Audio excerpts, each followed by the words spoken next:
Hello everyone! Welcome to my guide how to become a powerful Arcanist in PvE and PvP for the beloved game The Elder Scrolls Online. If you follow this build, you will be able to put out a lot of DPS in PvE and be a sustainable and dominant PvP player with Arcanist. I'm honored to present two meta sets for the year 2024, one for PvE and one for PvP. I will take you step by step to the knowledge I have about the Arcanist and how I approach with skills and skill points in ESO. If you like the video and want to see more of them, give a like and subscribe. So the Arcanist is the latest class that got released in ESO. It is mostly famous for its green beam and the tentacles. For me, the Arcanist was the first class to master the Maelstrom Arena, due to its easy and high burst damage with little effort. If played right, it is a great damage dealer for any dungeons or trials, but the Arcanist has also great PvP features. The most important thing you have to know about the Arcanist are the cruxes. You can have between 0 and 3 cruxes on you. The more cruxes you have, the more damage and the more healing you can do with certain skills. You can see how many cruxes are currently on you, as they are shown as small round triangles flying around your torso. So here we are at the set of this powerful PvE build. All of the sets are in a way hard to get, but I assure you that it is worth it. On the back bar, we use the perfected Maelstrom Arena Fire Staff to maximize our damage output with the Wall of Elements. We can use this strong one-piece set advantage as we use the back bar mostly to load our hero with certain skills and use the main set for the maximum damage output on the front bar. We are going to talk about the skills in the next chapter.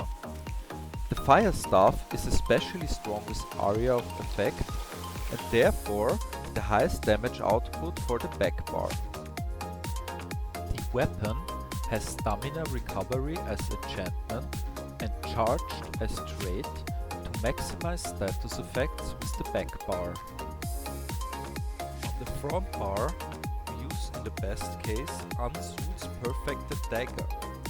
You can get the Ansul set from the trial Sanity's Edge.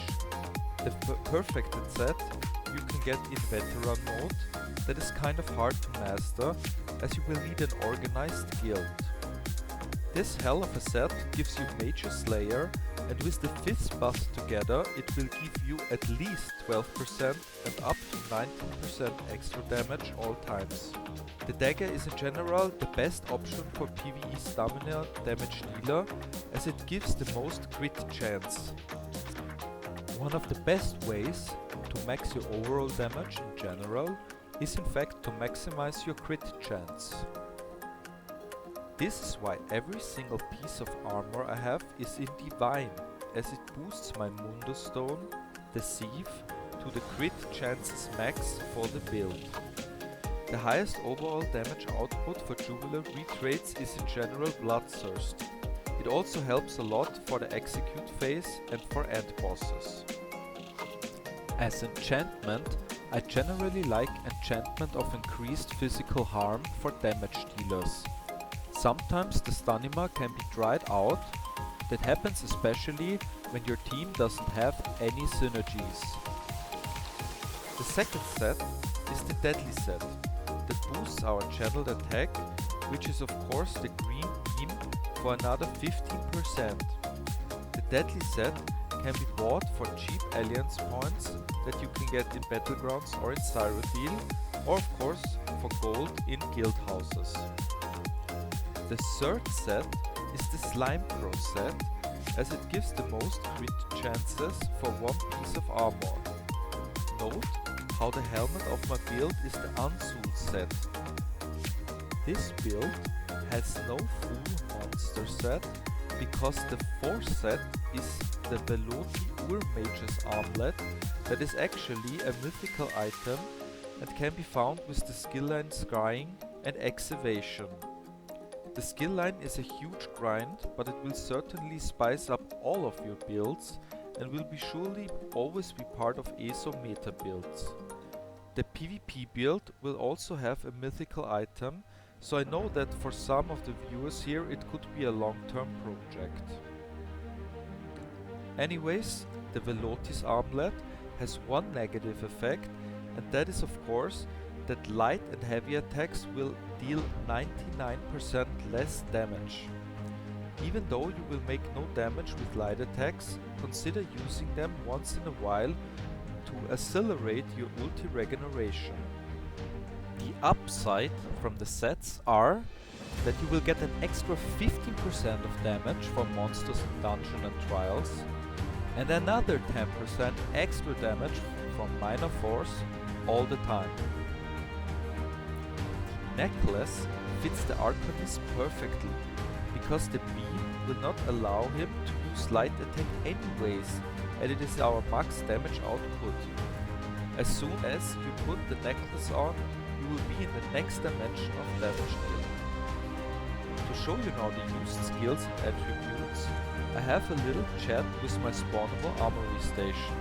That is a highly commendable feature to change between your PvE and your PvP build.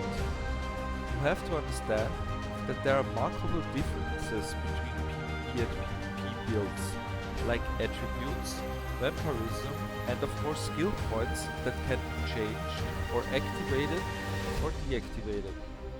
For me personally, it gives the best overview about the complete build, and this is why I like to present it in this way to you. What we first notice is the 64 attribute points in stamina, as it boosts our damage the most. We trust our healer with the basic protection. So the first skill on the back bar, Inspired Scholarship, is maybe the most important for the Arcanist. While slotted on either bar, you will get Major Brutality and Major Sorcery, increasing your weapon and spell damage for 20%. This is a buff you certainly want all times on you, but furthermore, this skill will always give you a crux if you have none in combat. We already heard that our major damage output is the beam from the front bar. This skill will consume all the cruxes and give us great passives and enormous damage output. So when you consume all the cruxes with the beam, you will instantly reload one crux with this skill to basically save some time before the next beam. But that is not all of this amazing skill. While using Arcanist skills like the beam, we get an extra 3200 damage per tick every 3 seconds. The second skill is Crux Weaver Armor to give us more resistance and the shield reduction of the enemy in case we are getting attacked.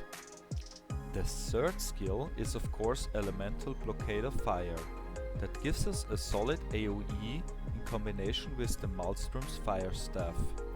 I prefer it over the Unstable Wall of Elements, because this skill has to be casted more often. The fourth skill is the Fulminating Rune.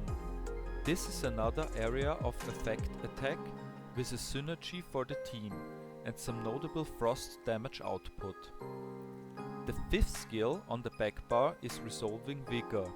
For me, maybe the best self-heal for PvE damage dealers.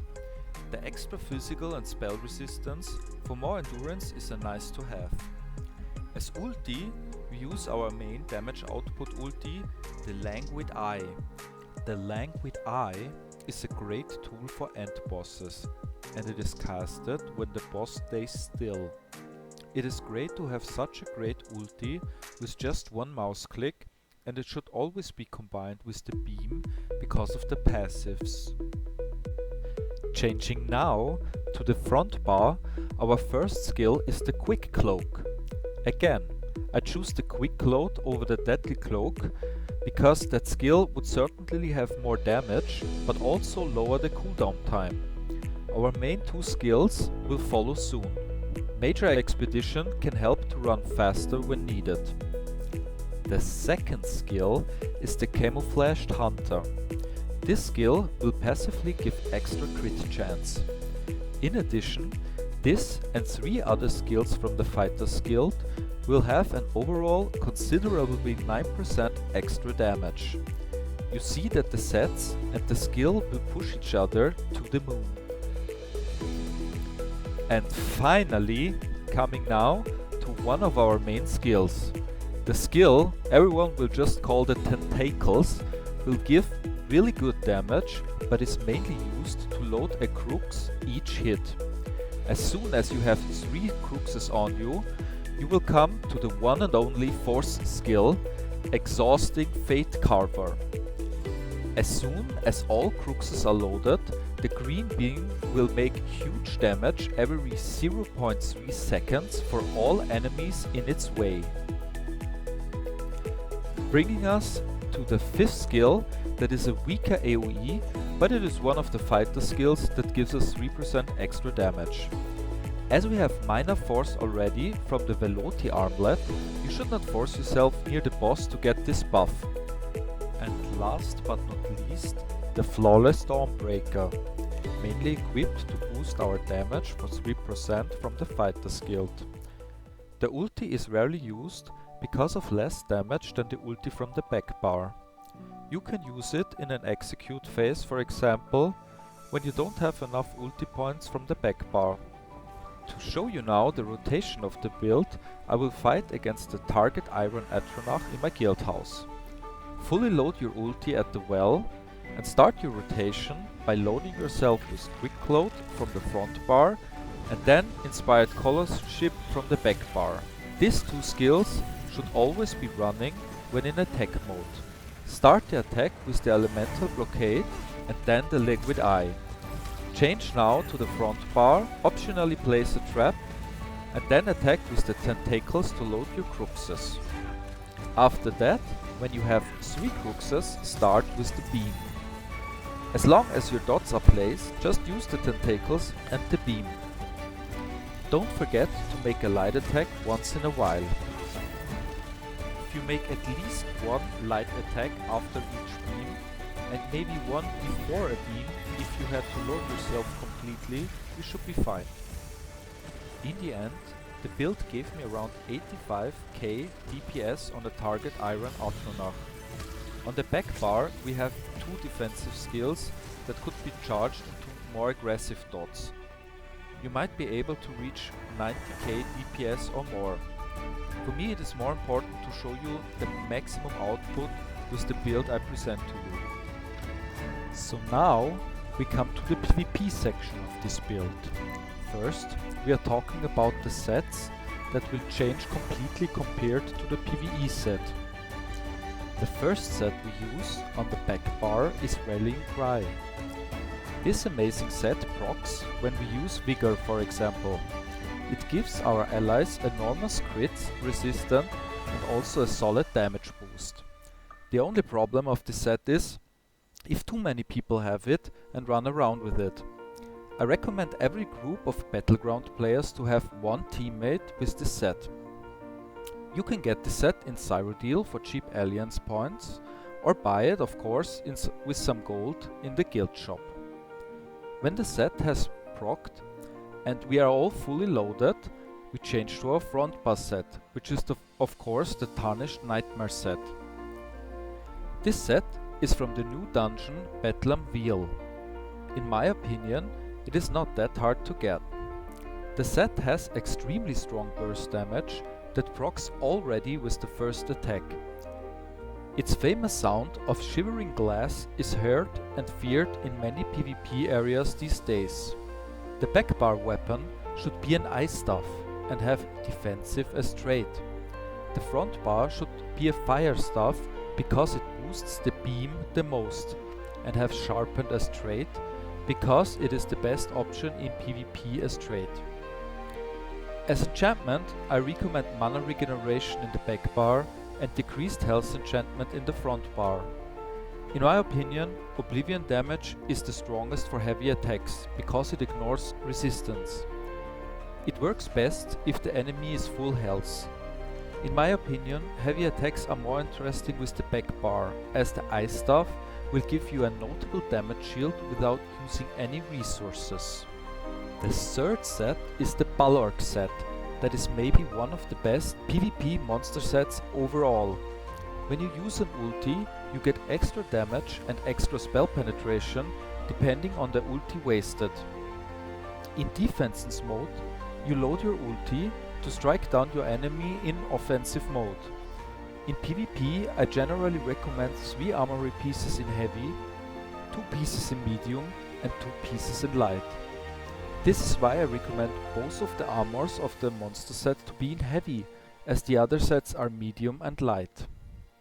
2 extra sets now can be implemented, because we have the advantage that we have different sets on the weapons. I decided to get the Heavy Cuirass of the Trainee that gives me extra resistance and extra health. The other item is a mythical one with the name Torque of Tonal Constancy. This item gives us the amount of Magicka and stamina regeneration we need. It needs a little training to get max out of the item, because sometimes you have to spam, for example, Magicka skills you don't need to gain extra stamina regeneration or vice versa. It gives the build a sweet touch and helps definitely to sustain in PvP.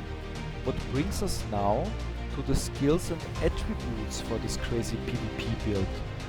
Therefore, I will go to my loyal ally that handles the armory station. We note that all the attribute points are on health now. In PvP, you some kind have to be a hybrid of a tank, a healer and a damage dealer.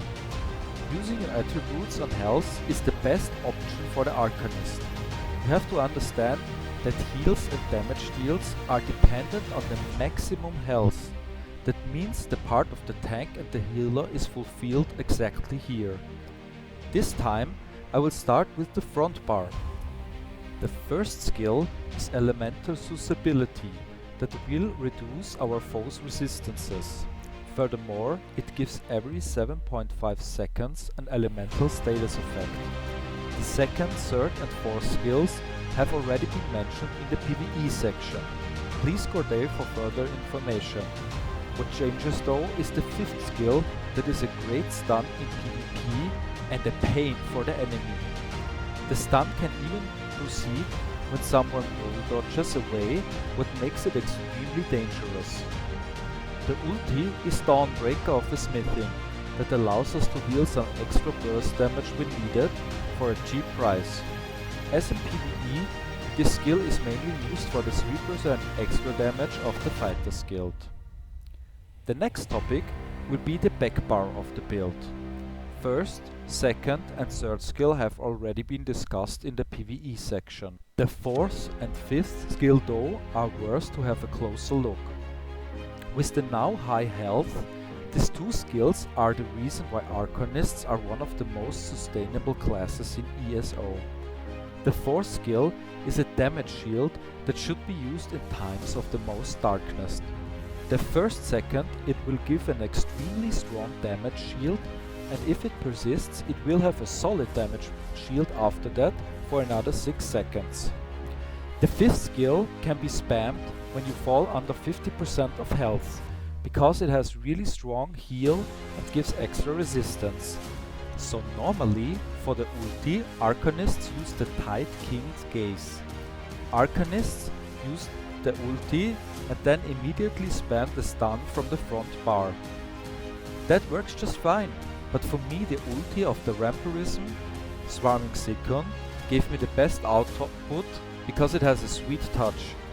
You already have a lot of health, so when you use the ulti, like before dying, you save a lot of life and therefore a lot of resources of the enemy that tries to kill you. This skill will literally demolish the morale of the enemy to the max. The extra damage boost from the Balrog monster set and the dot around the Vampire Lord, as well as the damage boost from the Magicka and Stamina, are all in all really strong. The ulti can be used really good in PvP as counter attack, because it's followed by a stun, tentacles and then the green beam, in close range to the enemy. I want to take the chance now to briefly talk to you about the advantages of Vampirism. Vampirism is really great for PvP builds. To get the skill line, you have to be bitten from a vampire at a certain shrine. When bitten, you have to do a small quest to the shrine to become a vampire. This quest is more like a tutorial than an actual grind. When you are finished, you have to max the skill line to level 10 to get all of the passives. As soon as you are level 10, you have to get a higher vampire stage. I used the corrupted Bloody Mary to get to level 4 as vampire. This stage gives disadvantages that we try to compensate as good as we can in our build. Vigor, for example, helps against the losing Hellscape Renegade duration. The extra fire damage taken is suppressed by the best race for the Arcanist in general, namely the Dark Elf, that has extra protection against fire and lava. The high cost of normal skills hurts us the most, but with the mythical item it works just fine. Consider though not to waste too many resources. The upside of Vampire are basically only the passive and maybe the ulti. The first passive makes us walk faster when we sneak. The second passive gives us 300 extra spell damage when we come out of a sneak or when we come out of a sprint.